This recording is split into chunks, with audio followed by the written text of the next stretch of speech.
Well, hello. I appreciate everybody joining the conference today. Today we're going to talk about the radio frequency, and I'll be using the term RF exposures, and the potential dangers and solutions. Um, you'll see I'm Warren Phillips in the hospital department here at Central Mutual, and I'll be your presenter today, and also will be available by phone and email for questions at the end of this session. Our objective today is going to be talking about the emerging issue of the RF exposures. These are cell phone towers or antennas that are actually on the building, not that big tower out on a metal pole, 150 feet in the air. We're not talking about those. We're going to talk about the exposure and what that exposure is, a legal precedent that was set up in Alaska. We're going to look at a lot of examples of some antennas, and some you'll see and some are actually hidden. We're going to talk about the most important part is the third-party exposure, not the cell phone company and not a building owner, but other parties that might access the building top or side of a building and be exposed.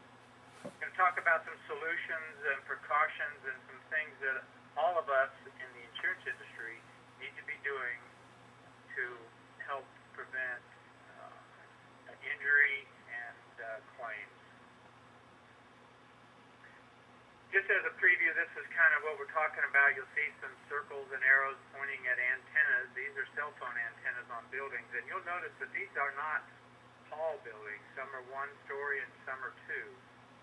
So let's talk about the exposure a little bit. But before I start, I do want to acknowledge Richard Bernheimer, who provided a lot of this information to me, a lot of the pictures, and some of the information is from an article from Risk Management Magazine in July, August of 2010, and you can reference that.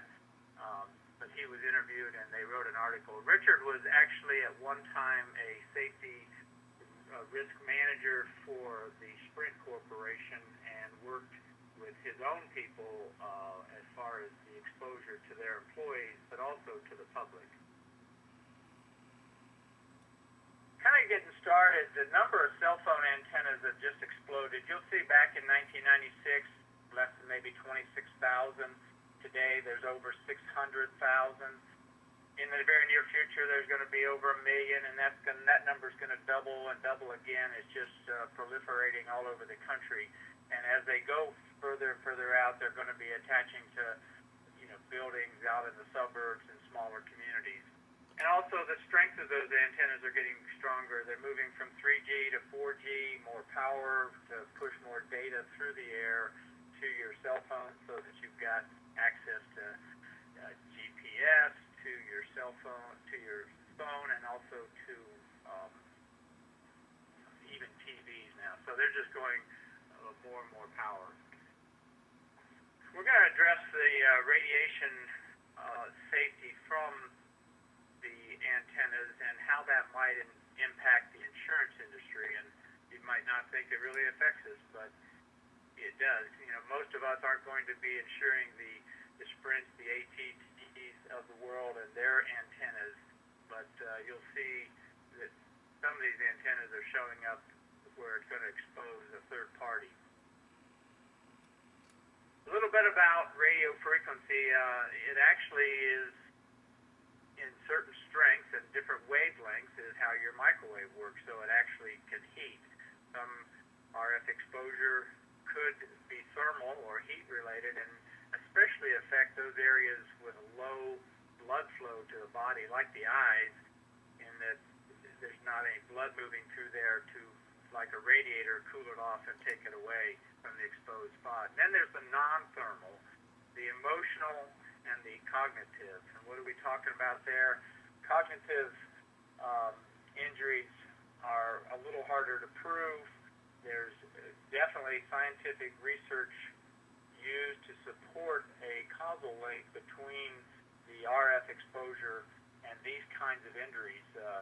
Reduced brain function, light sensitivity, headaches, memory loss, poor judgment, mood disorders, including possibly depression.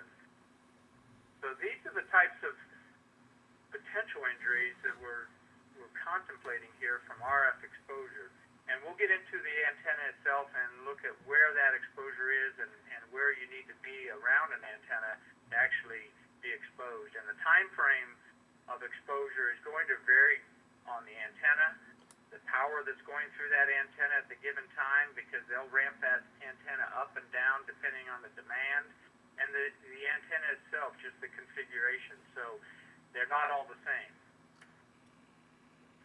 Well, what's the problem? Well, we got the increased number of antennas and then daily, there's thousands of third-party workers that are working up on a roof, exposed to the radio frequency and then transmitting antennas. The emissions from these antennas can extend, and we'll look at a graph in a little bit, from anywhere from 2 to over 20 feet in front of that antenna.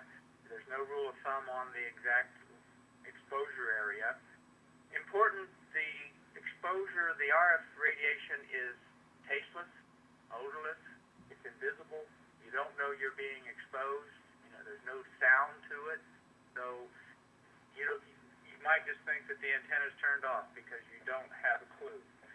The stakeholders, just about everybody, from the antenna owners to workers, employers, FCC licensees, that's your Sprints and AT&T, your building property owners that are leasing space, the governments and utilities that have their own systems, school districts, universities, anybody leasing space, and then at last the insurance industry, who is going to be insuring all of these entities. And of course, if there's a claim, we're going to be presented with it and at least have to defend. And most importantly, right now, there's really no comprehensive method of RF radiation safety protocol for these antennas that are located on buildings and the potential overexposure to these third-party workers. Now, let's make it very clear, I am not talking about your cell phone.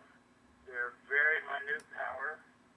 That's another whole industry study and medical study, and I'm not even going to go there. But we're talking about the antennas that are transmitting the signal to your cell phone. The strength of those antennas are hundreds of times more powerful than your cell phone. And should be noted that the exposure limits set for the antenna, the RF exposure limits for humans in front of these antennas dates back well over 50 years. They've been updated frequently, and there's specific guidelines for people that are going to work in front of a cell phone antenna and RF exposure. Now here's the legal precedent from Alaska. John Horslett was working exposed to RF radiation.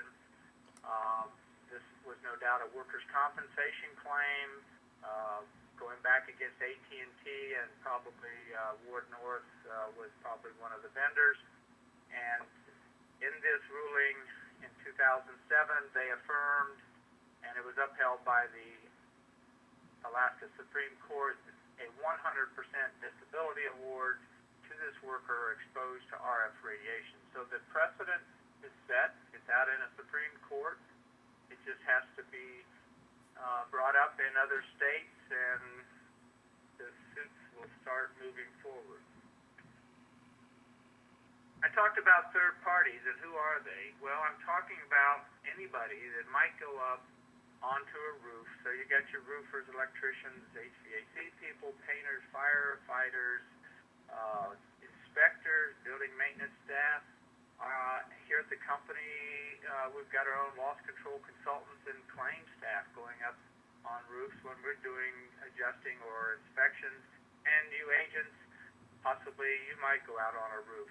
Anyone that would go up and get in front of a cell phone antenna would be a third party, not the building owner and not the FCC licensed Sprint, AT&T, Verizon folks.